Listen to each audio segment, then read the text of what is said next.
Good morning, and welcome to the Mosaic Company's second quarter 2026 earnings conference call. At this time, all participants will be placed in a listen-only mode. After the company completes their prepared remarks, their lines will be open to take questions.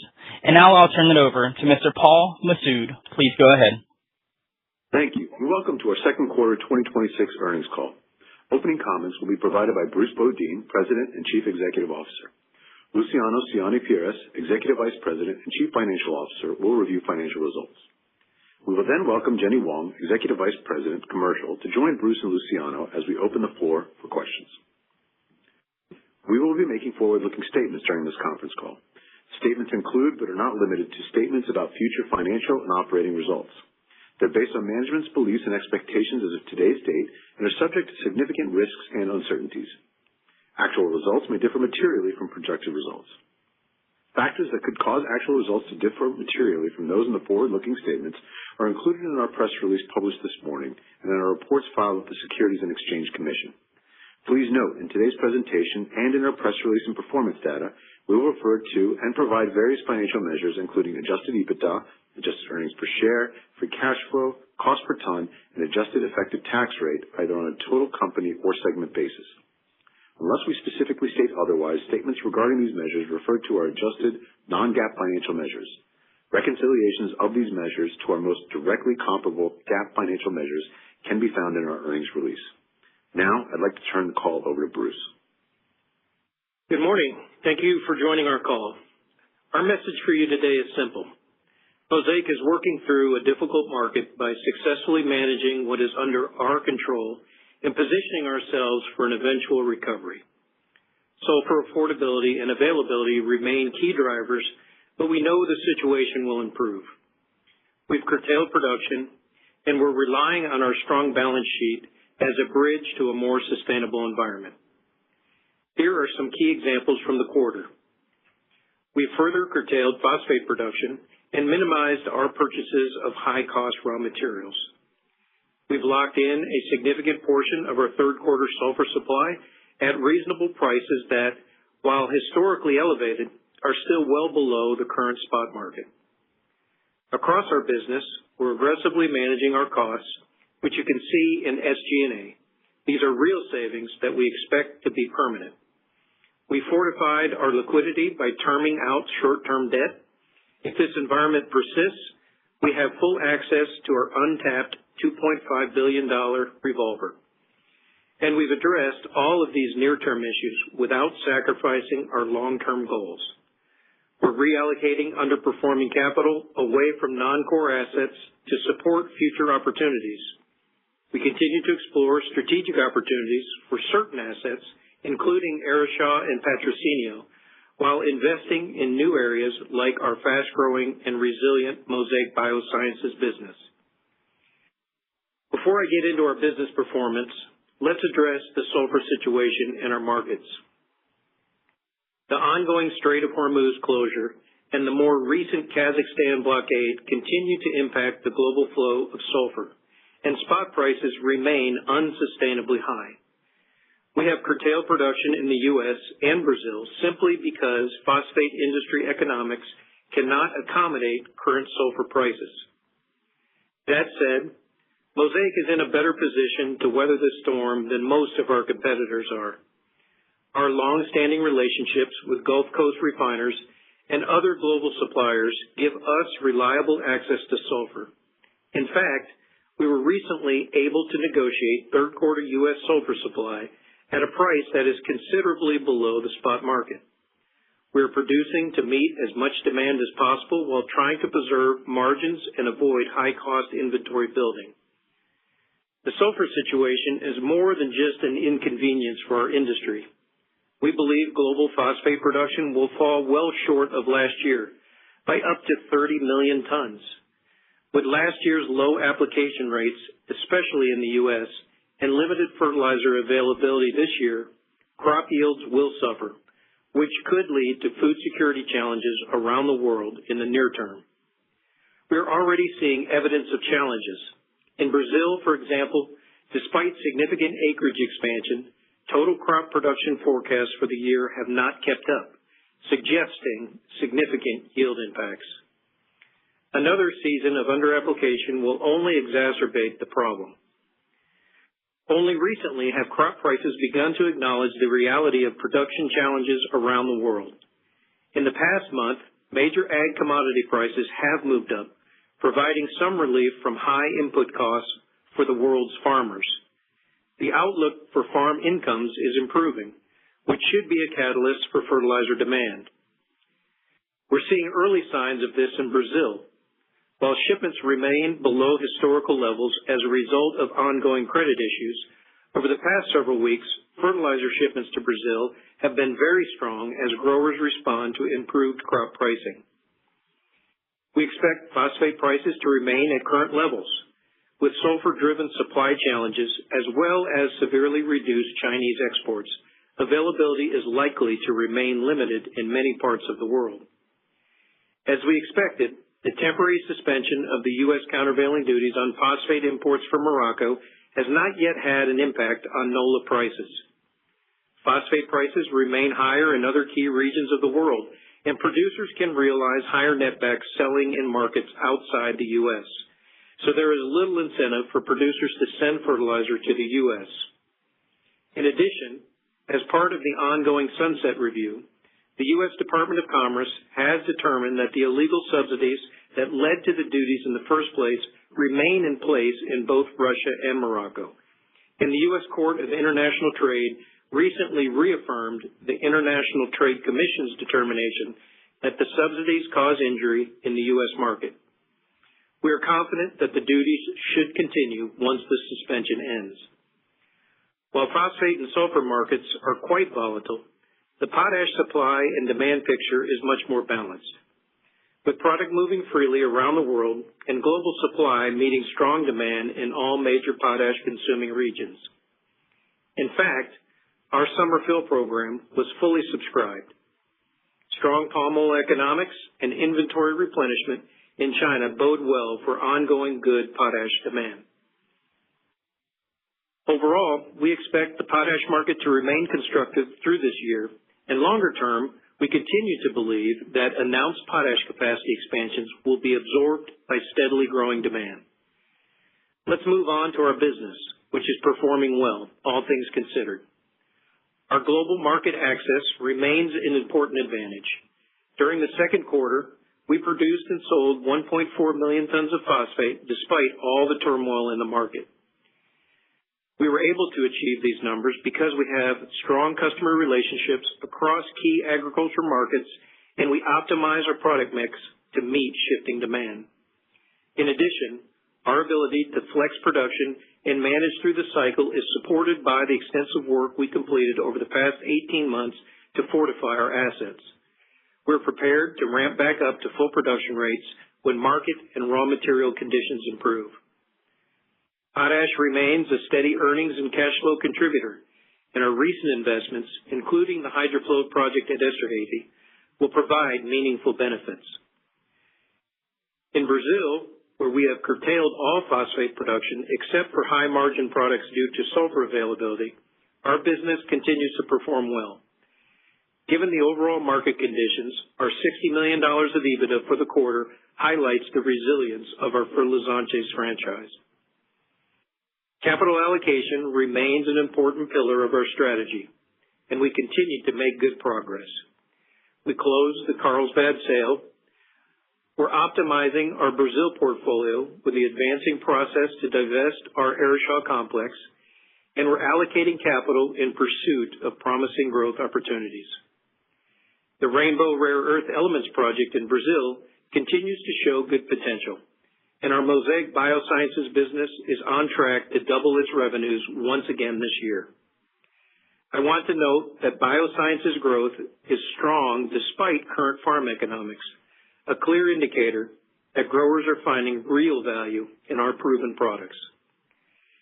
To summarize, we are attacking a difficult market situation by doing all we can to keep the company strong and preserve our ability to benefit from improving markets. Now, over to Luciano for more detail on our financials. Thank you, Bruce. If there is one takeaway for investors regarding our financials, is that we are effectively managing factors under our control as we wait for a more sustainable market environment. In phosphates and fertilizantes, our operating costs were impacted by reduced absorption due to curtailed volumes. We're now doing two things simultaneously.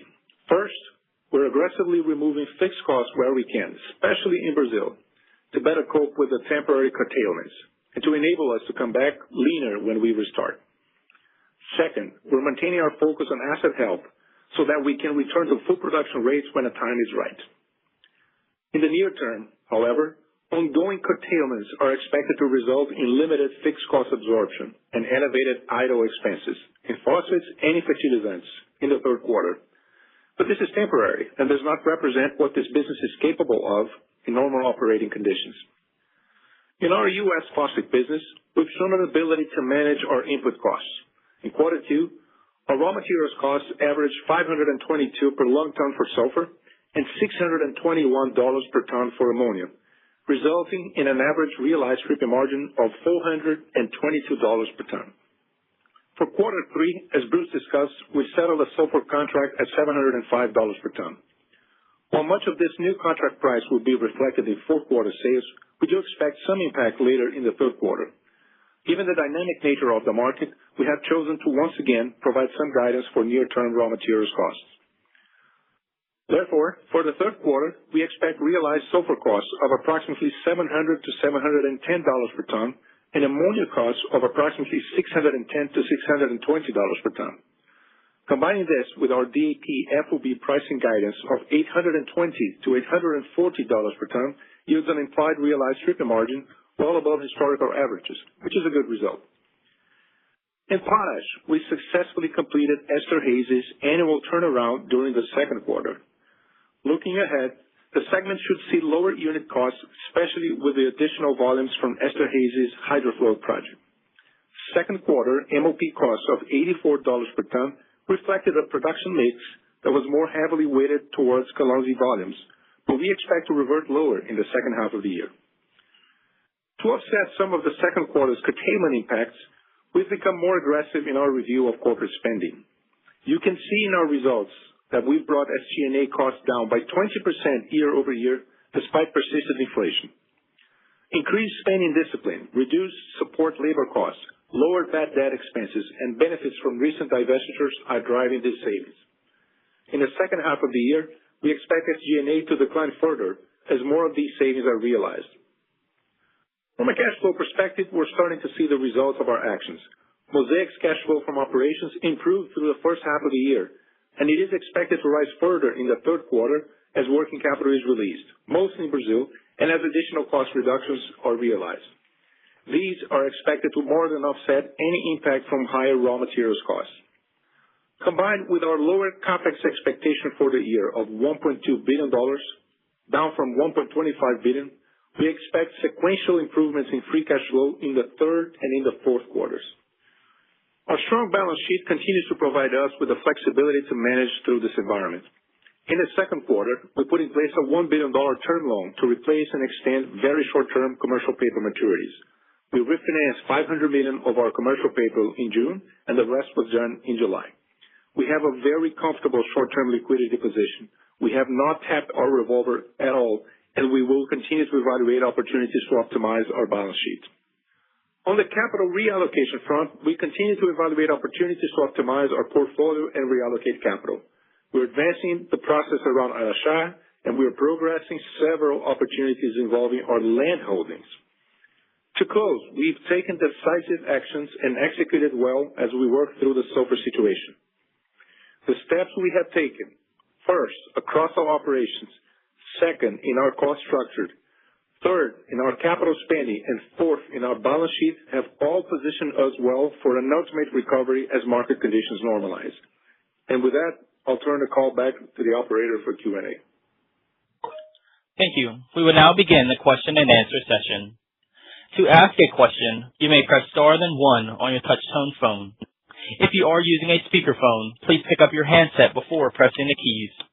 If at any time your question has been addressed and you would like to withdraw your question, please press star, then two. We ask that you please limit yourself to one question. And the first question for today will come from Duffy Fisher with Goldman Sachs. Please go ahead. Yeah, good morning, guys. Question just really around consumption in the Americas. So we know that last fall we didn't put down an unsaw on phosphate, that we shorted the market on phosphate. Speculation is we did the same thing in the first half. So for this crop year, what's your best estimate for how much below normal phosphate application was for North America? And then similar question, although it's looking forward, what do you think will be the application of phosphate in Latin America relative to normal? Hey, Duffy, thanks for the question. You're right. We did see, as you said, application in North America down on phosphate last year. We're seeing the same thing this year. I'll turn it over to Jenny to give more details, but we also expect declines in Brazil and Latin America as well, mostly driven by Brazil. So let me turn it over to Jenny to give you details. Sure. So as you said, Duffield, last year, we believe North America phosphate application was down close to 15% versus the normal year. And this year, we are forecasting this application rate to further cut by around 20%. So if you compare with the normal typical phosphate application in North America, we're talking about over 30% phosphate down this year in 27. This is a combination of farm economics challenges, affordability issues, but also it's an availability issue. So over to Latin America, especially in Brazil, last year phosphate application didn't really go down. So that was normal last year. We actually saw some growth in Brazil last year. However, this year we are forecasting similar percentage of the phosphate application down in Brazil by 30% at nutrient level. And this is likely going to be applied in the rest of the Latin America market. In fact, this under application of phosphate are going to have profound impact to the yield. Specifically for North America and Brazil, by looking at what has been applied to the field and also what has been the yield over the last 2 years, we are seeing additional phosphate removal from the field in Brazil could be up to 1.3 million tons of DAP equivalent in the number, for that number in North America, in the U.S., that's 1.4 million tons additional removal of the nutrient. So as you can imagine, with this additional removal of phosphorus from the soil, that will have impact to the yield. And specifically, we have started to see yield impact in some of the major states in Brazil for the last crops. We see, despite increased harvest areas, but yield actually came down. That was evident in terms of the yield impact from this under application of phosphorus. U.S. market, we may see the impact this year, which can be even more evident with the weather event. Thanks. The next question will come from Joel Jackson with BMO. Please go ahead. Hi, good morning. Thanks for taking my question. I'm trying to understand a bit about some of your guidance around phosphate in Q3. It's the ammonia cost you gave of $610 to $620 a ton. It seems surprising considering, I imagine, at these run rates you're running at really just ton cost and cost plus. Just want to ask about what's going on there. And the second part of the question would be, this sort of implies that phosphate earnings are lower in Q3 by a little bit, a lot. Like, can you just give color about Q3 phosphate earnings, all the things you're talking about, and what that implies, like relatively versus Q2 earnings? Thank you. Yeah, Joel, thanks for the question. We did, as Luciano pointed out, ammonia will go up a little bit. Part of that is due to the flow-through of inventory of the contracts that were settled in June and July. So June, July, August came down we'll see that actually flow through COGS in quarter 4 on the ammonia side.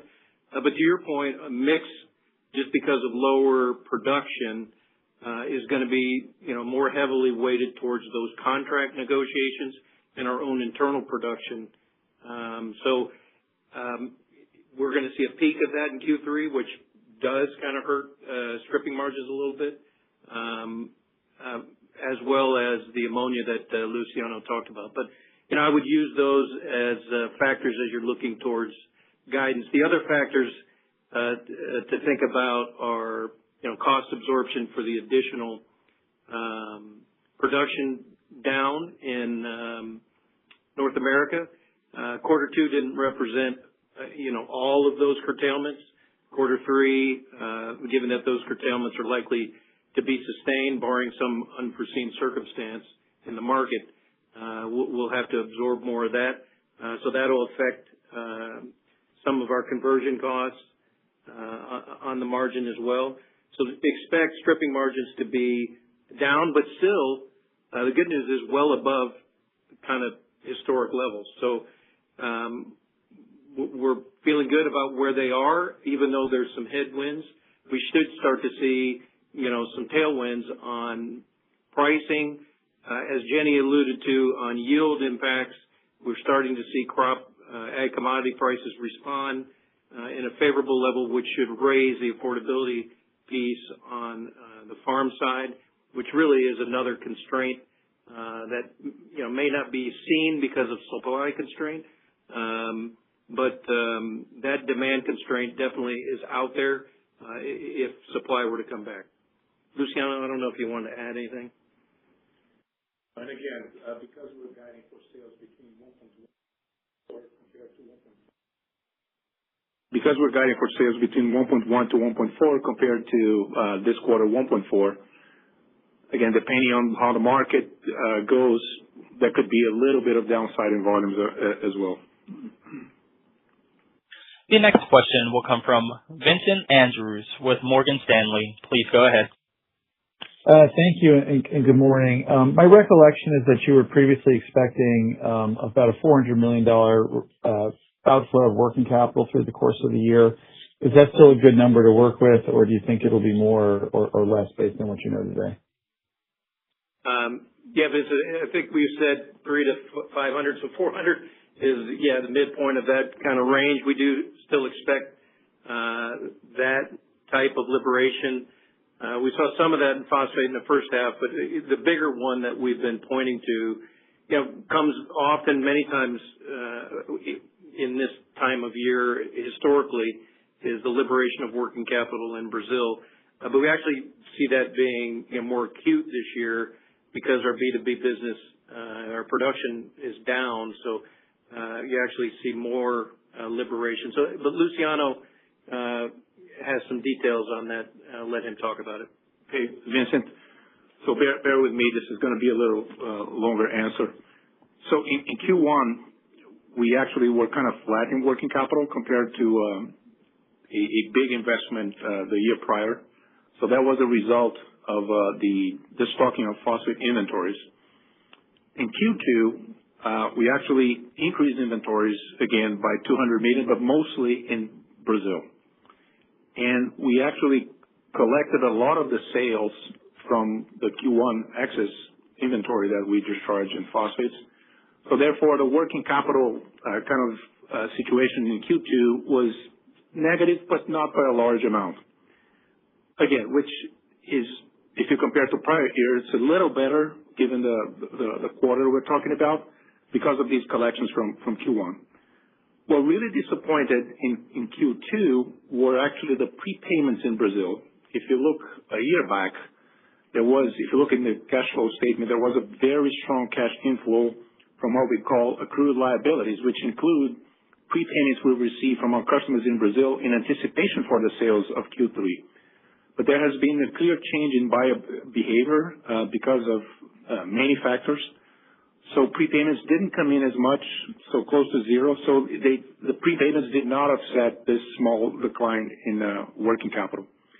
But the consequence of that is that because prepayments didn't come in Q2, that farmers will actually need to pay for the product in Q3.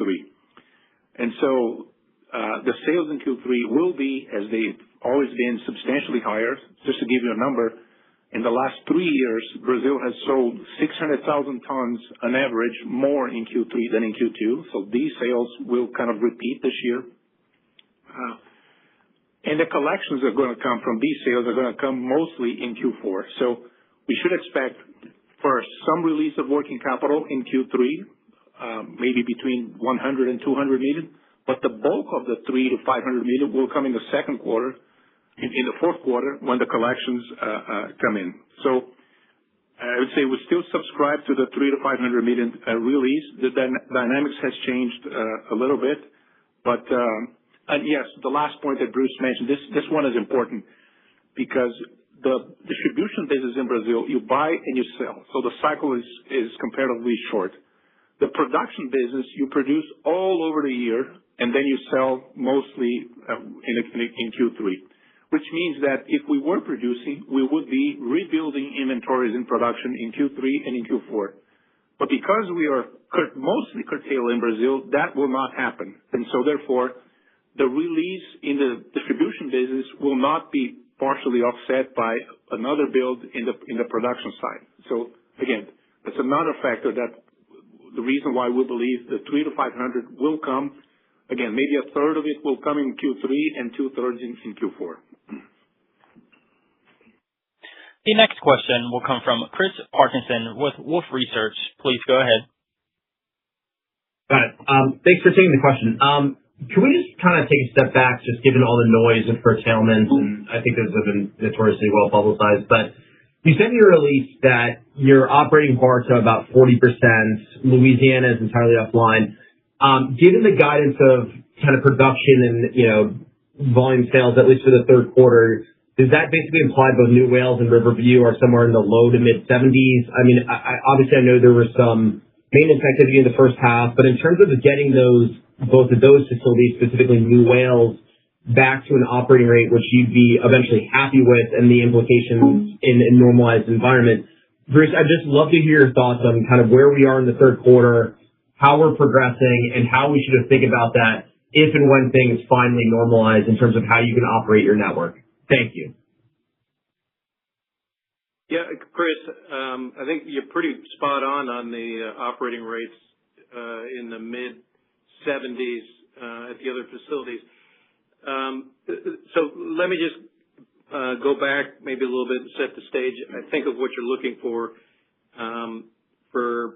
as we came out of Q1, Q2 turnaround at New Wales, prior to the big announcements of curtailments and conserving sulfur inventory that was lower cost out of Q1 and Q2, New Wales was running at its kind of full utilization rate. So we were seeing great signs of that. Then we pulled the brakes back on everything in Louisiana and kind of the Central Florida network to conserve sulfur. So we saw great signs on a sustained basis for good parts of the month following startup out of turnaround. Riverview also had a turnaround, came up. It never really had a chance to stretch its legs at full capacity because we were already kind of sulfur curtailed, if you want to look at it that way.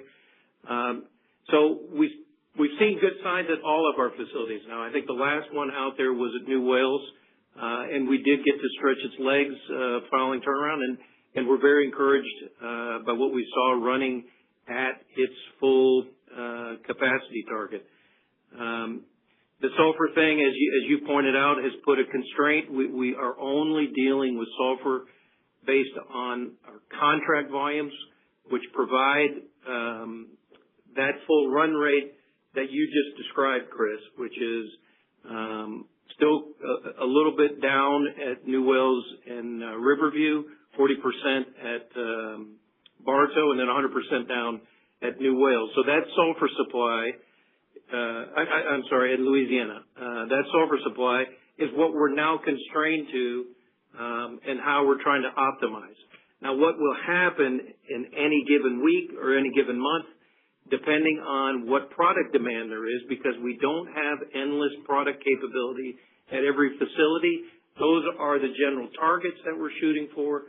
But if we have higher DAP demand coming out of the international market, and we need to run Bartow a little bit more and run Riverview or New Wales a little bit less, because that's where we can make more DAP for an active market, that's what we'll do. So it is a little bit messy during this constraint period of time, but we're managing to the sulfur constraint and then pairing that up to where active demand is with highest netbacks, and what product mix we can make at what facility. There are a number of other factors like water balance, utilization of people around the network, et cetera, that go into that decision. But the decision right now is not to try to run hard at any one site. It's to try to optimize for the constraint of sulfur for what the active product in whatever markets are active, and then producing that in Central Florida now, because Louisiana is 100% down. I hope that answers. I know it's complicated. I wish there was an easier way to, formulaically tell you something, but we'd be happy to follow up on a call if necessary. The next question will come from Jeff Zekauskas with J.P. Morgan. Please go ahead. Thanks very much. It's a two-part question. Your cash flows from operations are about $270 year to date, and your overall spending on CapEx plus the dividend is about $1.5 billion. So, order of magnitude, will you maybe cash flow from operations this year can be $900 million if you hit your working capital targets, or $1 billion? So are you going to be maybe about $500 million or so short of the cash outlays that you have to make? And secondly, Faustina is your lowest cost source of ammonia. Why is Faustina being closed down? Is it that you have commitments to buy ammonia, and so you would have too much? What's your strategy there? Thank you. I'm going to let, thanks, Jeff, for sure. Let Luciano answer the first part of the question, but let me address the Faustina thing, because there's some misunderstanding there. We are running Faustina's ammonia plant full, and we're using that within the Florida network. So again, it becomes what a product mix issue is, how we can manage water going into hurricane season, and what outlets we have at individual facilities. Louisiana has a lot of flexibility to be 100% down in that regard on fertilizer production, but no doubt we're going to take advantage of the producer economics ammonia and use that by shipping it cross-Gulf into Florida. And if we have excess, we would sell it into the market because it's quite attractive from a profitability standpoint. But the intent is not to run it to sell it. It's the first intent is run the ammonia plant to utilize within the Florida network. Luciano, over to you on cash flow. So, Jeff, your numbers are correct, both for the cash flows from operations for the full year and for the sum of the capital expenditures with the dividends, which means, yes, we're going to be down around $500 million for the year. But most of it is passed already. So I would say our expectation is to be indebtedness kind of stable in Q3 and then go down a little bit in Q4. And of course, if this goes into 2027, which we do not believe, we need to pull additional levers to try to balance those things. But again, the message is, so far we're managing for a temporary situation, and we believe not only this is unsustainable, but maybe as a follow-up to the first question on under application, whenever the bounce back comes, it will come up with a lot of pent-up demand. As much as people are talking about, for example, the need to replenish strategic oil reserves following the resolution of the conflict. As much as there was a lot of revenge travel following COVID, there will be some revenge fertilizer application for years to come to support, we think, the business. So just a question to how to manage till we get there. The next question will come from Ben Theurer with Barclays. Please go ahead. Yeah, good morning, and thanks for taking my question. Wanted to dig a little bit into your outlook for the back half in fertilizers, just given that clearly the focus shifts towards South America. So you've mentioned in your release and in the commentary that you expect profitability to be down in the third quarter compared to the second quarter.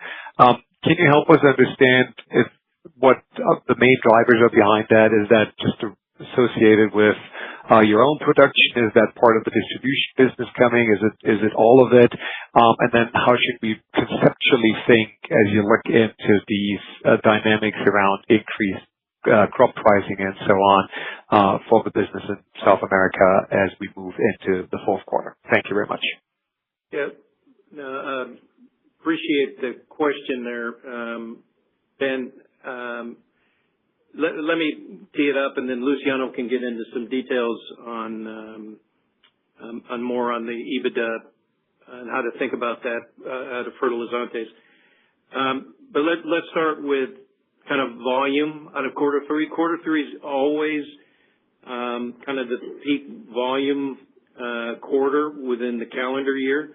So we expect that to be the same this year. However, historically, we see Q3 over Q2 roughly about 600,000 to 800,000 tons more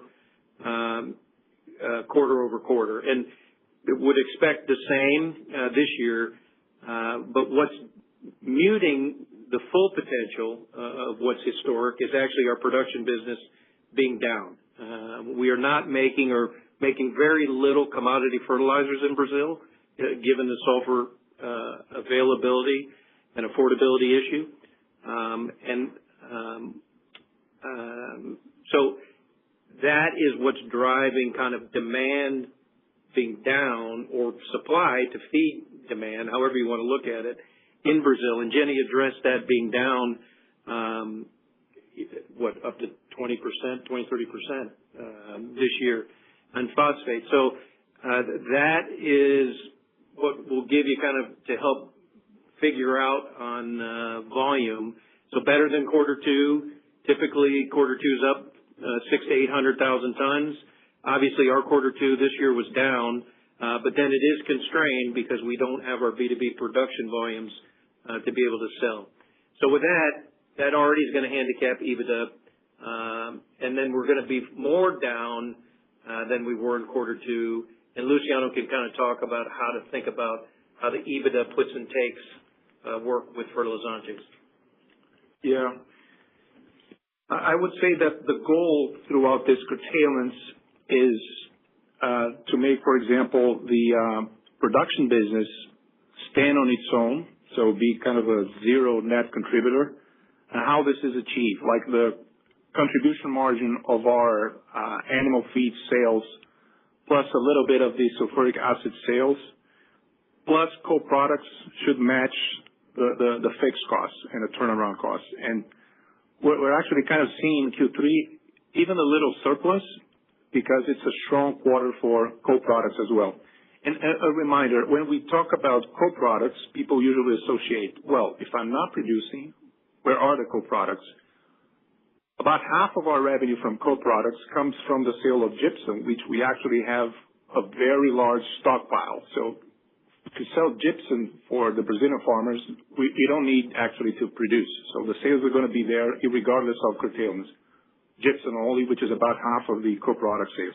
So this is the first bucket. So the margin we make in animal feed, sulfuric acid, and co-products should pay for all of the fixed costs and turnaround costs in the production business. And then the other bucket is the distribution. So Q3 is very strong for distribution. So and margins are not yet where we would like it to be, but they are slowly improving. And Q3, actually, we're going to start having some contribution from biosciences in Brazil. We expect around $30 million of sales of biosciences only in Brazil, with a kind of a contribution margin of around 40%. And so you start seeing, maybe it's not a lot, but it's the beginning, right? $12 million of contribution from biosciences in Brazil only. So if you add the distribution margin plus biosciences, on the one hand, you have SG&A on the other, and so there will be a surplus in Q3, and we hope that we can maintain a kind of surplus going forward so that Brazil could keep in positive territory. Again, it's going to be hard for the Q4 because we have a less prominent quarter as usual. But for Q3, we're confident that we're going to be positive, albeit as we signaled, maybe the $60 million will not be achieved in Q3. Now, to your question about improving crop prices, that's actually some upside that maybe we're not baking in. We have seen recently, and Jenny can provide details, over the last few weeks of actually to pretty normal buying patterns. And if that were to continue, we probably would have some upside potential in Brazil. Anything to add there, Jenny? I think I covered it. So thanks again, Ben. The next question will come from Matt Dio with Bank of America. Please go ahead. Good morning, everyone. I appreciate that there's a lot of uncertainty out there, and just trying to get a sense, I guess, for the idle turnaround costs in the third quarter in phosphates, right? It was $60 million in 2Q, and the implied commentary was that it goes up. So the order of magnitude is $100 million the right number for the third quarter? Could it be 120? How do we frame that? And then guiding potash realizations to be relatively flat quarter over quarter, maybe like plus $10. Maybe a little bit soft of our expectations and what we've seen in the market. So is that just a function of higher freight rates driving lower netbacks to FOB, or what else? Is that sell forward? What's going on there? Let me take the back half of your question, and Luciano can talk a little bit about the idle turnaround. You're spot on with freight rates, particularly on the export side. So Canpotex is definitely seeing higher freight rate, so the netback impact is there. The other thing is in the mix. So where we're seeing growth in potash is through Canpotex, and so the contribution is a channel mix issue. There's more export in Q3 than what we have historically seen. We're not losing anything in North America. It's just more international growth through Canpotex that is at a lower netback and then being discounted even more because of those higher freight rates. So I think that's probably what hopefully squares the circle or circles the square for you on why there might be a disconnect. Luciano, maybe over to you on turnaround idle. So, Matt, the $60 million in Q2 is basically half and half idle, half turnaround. And so, yes, for Q3, that idle component is probably going to double. So it's another $30 million. But the turnaround component is going to halve probably. So maybe we're talking about $15 million. Let's just put a bracket, 10 to 20 million additional from Q3 to Q2. But in the fourth quarter, you're going to have an additional reduction in turnaround because you're not doing turnaround on something which is idle, right? So you're going to probably go back to with a 6 handle in the fourth quarter. So it's not 100, it's not 120, it's well below that. And maybe just to highlight on that, I mean, these plants, you take Louisiana, it's now 100% down. They are basically being put in a frozen stasis. So they're not being utilized. The planned turnaround schedules will be delayed.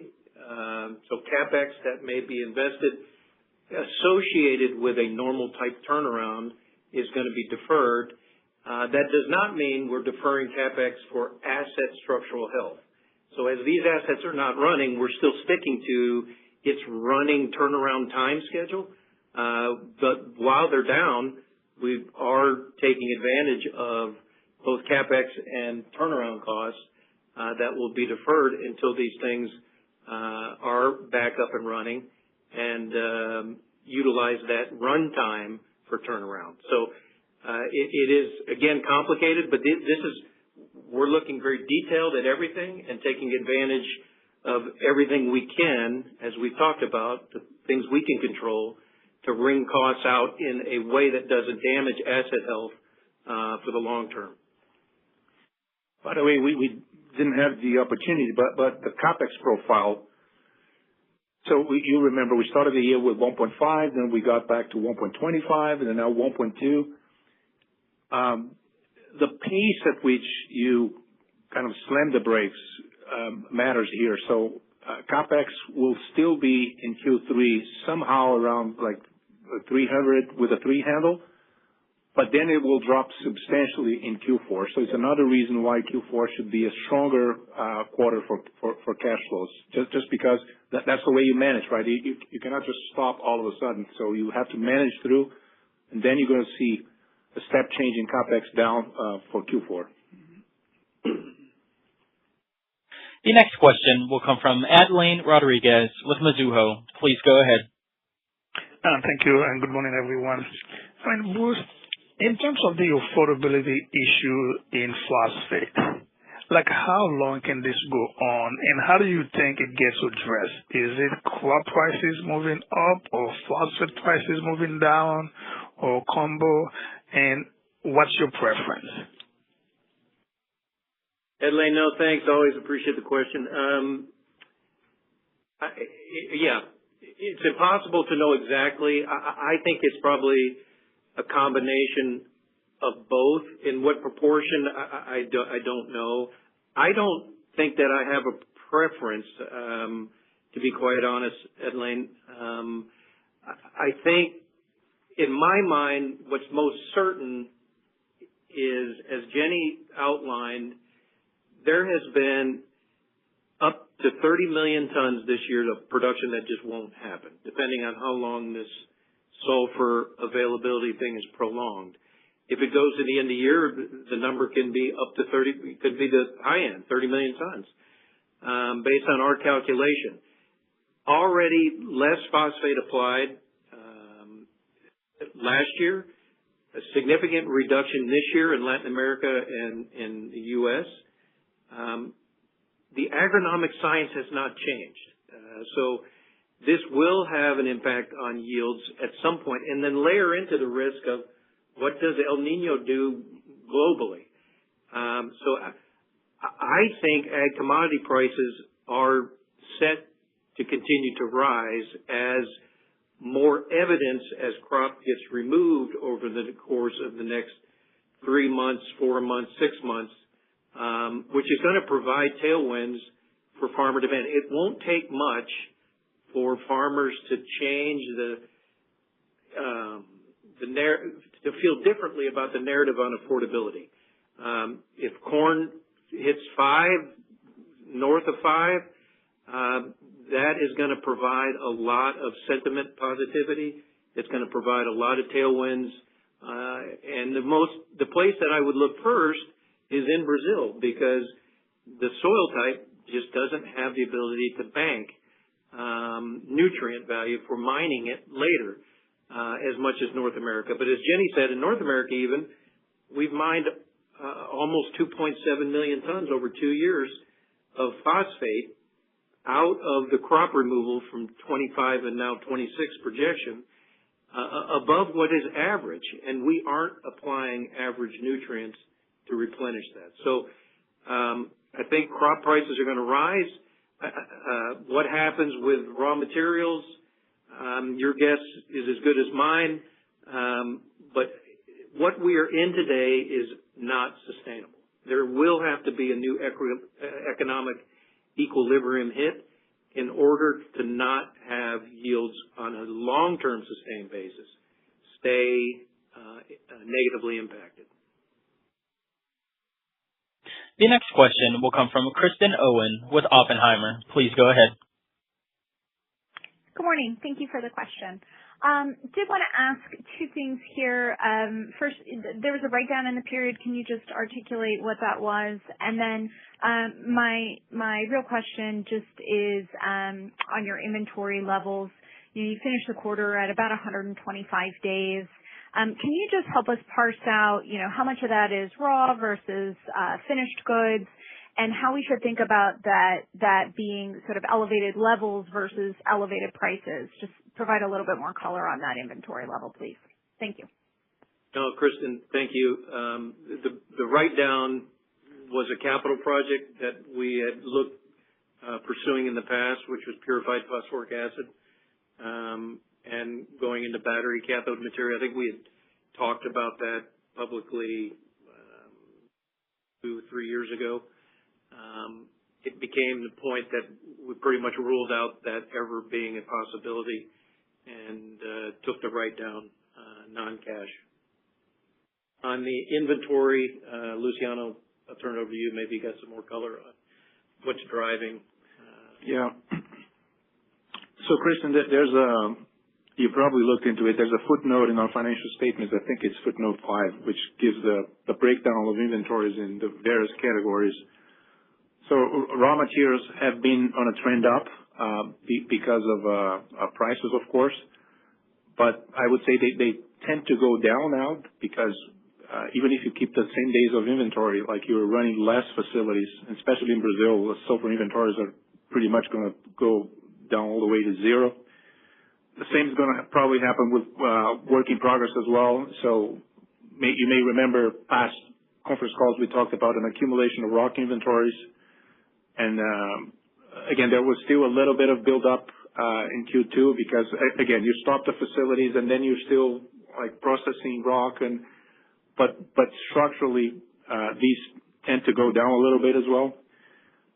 Finished goods, I would say that there's in terms of physical inventories, there's no different pattern for phosphates or potash than we observed in the past.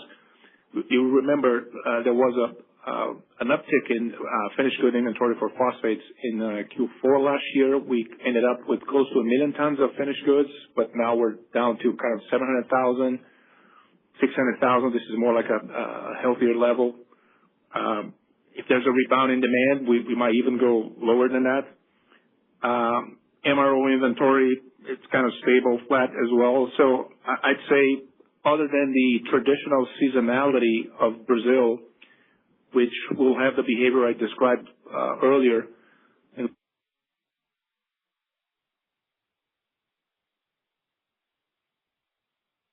very quickly, I'd say from the physical perspective, the absolute trend for inventories is coming down.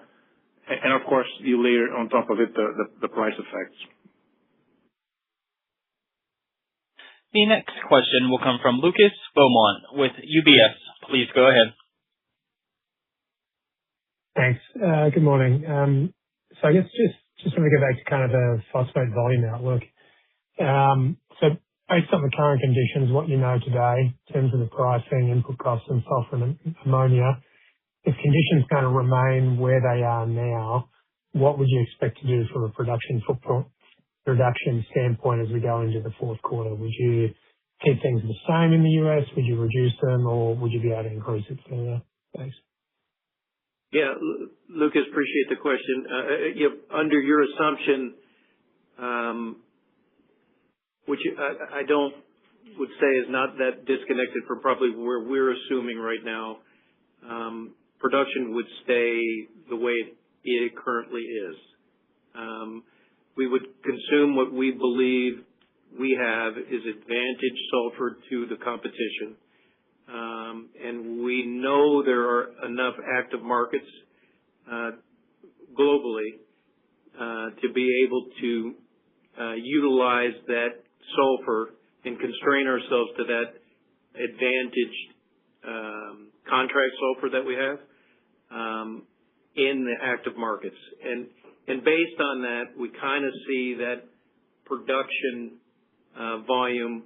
Listen, it may fluctuate 100, 200,000 tons here or there. We'll see. But that generally in that zip code is probably a good assumption. The next question will come from Andrew Wong with RBC. Please go ahead. Hey, good morning. Thanks for taking my questions. Just have a couple here. When things do normalize and you like to get back to the regular operating rates, how quickly could that ramp up look like? Like, could we, let's say the Strait opens up today, could you get back to regular operating rates by, like September? Then my second question is on the sulfur contracts. 705 was pretty, it was well below spot prices.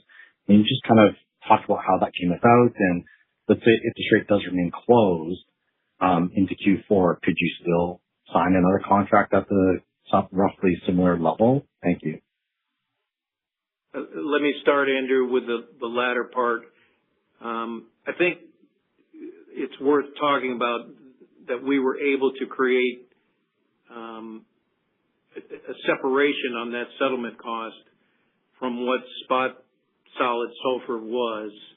And I think that is a testament to the relationship that's very symbiotic that we have with the Gulf Coast producers here in the United States, to be able to take their molten supply and give them a base load that's very rateable and doesn't jeopardize their primary existence, which is to produce oil and gas, right?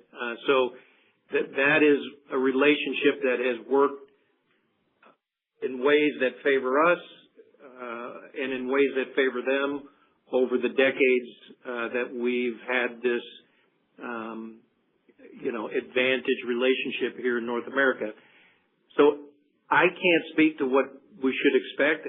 I think they appreciate, as we've appreciated when economics have been tough for them in the past, that we are riding the edge on economics because we can't pass through that on the demand side, because then we will run up against demand destruction. So we found this way to thread the needle. I think they appreciate that. They appreciate our relationship, and our expectation is that continues to stay there. I can't guarantee what that is going to be, but I think we've proven in Q3 that we have that relationship, and we would expect to continue to see something there. How fast we can ramp back up, it's going to depend on, in your scenario that magically things just return, which, by the way, they won't. It's going to take time to recover. Even if the Straits opened up tomorrow, there's damage in refineries that are producing sulfur. What's going on in Russia and Ukraine is independent of the Straits opening up. What's happening with Kazakhstan restrictions, that has to change as well. I mean, all of those things have to happen. But if magically sulfur were to return, we can ramp up pretty quick. As we talked about, we're making a priority to protect asset health in any of the decisions we're making about capital prioritization to do just that. Now, granted, if things becomes protracted for even longer, that may add a little bit of time, but I'd say we're talking weeks, not months, to get back to production. The next question will come from David Simmons with BNP. Please go ahead. Thanks. Yeah, it's just a follow-up on Jeff's question really about realized ammonia costs and Faustina. You talked about 610 to 620 realized ammonia cost in Q3. Just want to understand, does that include the internal buying of Faustina and the kind of advantage supply there? And if it does, I would have thought Faustina would be quite a large portion of your ammonia supply at the guided production rates for phosphate. So could we see a big drop in the ammonia realized cost in Q4? Thanks. It does include that, and it is,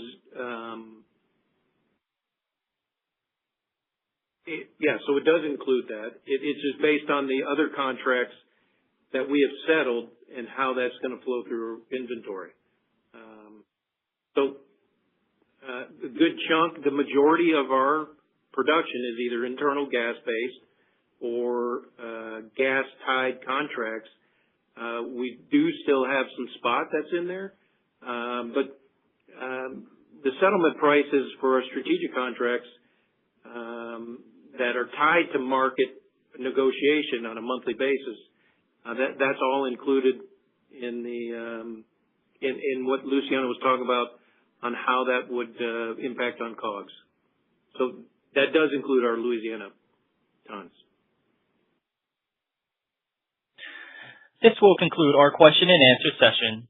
I would like to turn the conference back over to management for any closing remarks. Please go ahead. To conclude our call, I'd like to restate our key points. While sulfur affordability and availability are challenging for everyone in the phosphate industry, we know that the crisis will come to an end. We're taking all the necessary actions to weather the storm, cutting capital and other costs, idling facilities where necessary, redeploying capital in pursuit of higher returns, and further strengthening our balance sheet, all while preserving our ability to thrive when conditions improve. So to be clear, Mosaic remains in an advantageous position with access to U.S. sulfur and open shipping channels in the Americas. In fact, our raw material advantage moves us down the cost curve at times of stress like we're feeling right now. At the same time, we're pushing to grow with incremental tons in potash, our very promising Mosaic Biosciences business, and potential for new minerals extraction. Put simply, this is a tough time, but Mosaic is strong and resilient, and better markets are ahead. So thank you, and have a great and safe day. The conference is now concluded. Thank you for attending today's presentation. You may now disconnect.